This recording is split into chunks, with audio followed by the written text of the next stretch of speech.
U.S. breaking news, change your read newspaper habit. Reuters, a student armed with 2 handguns shot a teacher and a fellow student at a middle school in Indiana on Friday, police said. The latest in a series of shootings at U.S. schools and colleges fueling debate about how to keep campuses safe.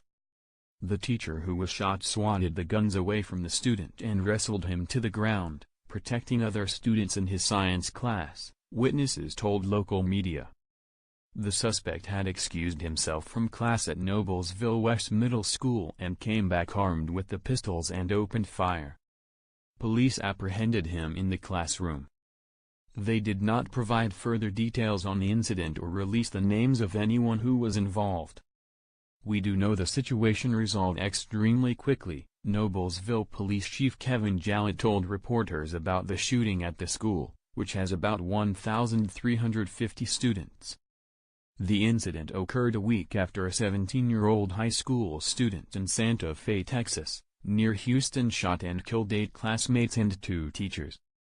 Local media said the Noblesville student who was shot was a 13-year-old girl. The teacher was identified as Jason Seaman by the Indianapolis Star and other local media.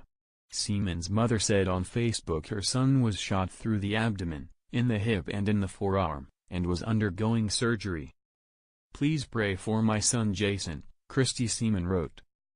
The shooting occurred shortly after 9 a.m.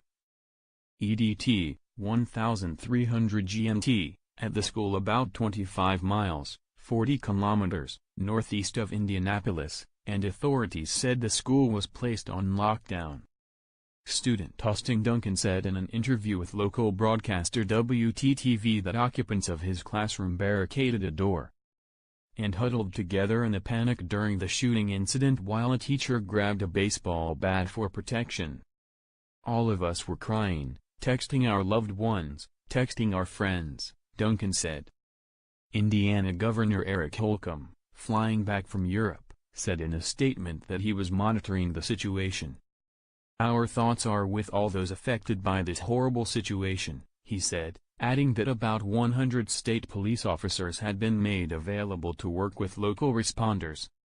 After last week's Texas high school shooting, elected officials and survivors there have voiced support for gun rights. The reaction contrasted with the response to a February shooting at Florida's Marjory Stoneman Douglas High School. The killing of 17 teens and educators there sparked a youth-led movement calling for new restrictions on gun ownership. After Friday's shooting, Carly Novel, a Marjory Stoneman student, tweeted, "Noblesville Middle School students, I am so sorry. You are too young. We all are." Reporting by John Herskovitz in Austin, Texas. Ben Clayman in Detroit and Susanna Gonzalez in Chicago. Additional reporting by Peter Sekeli in New York, editing by Tom Brown and Jonathan Otis.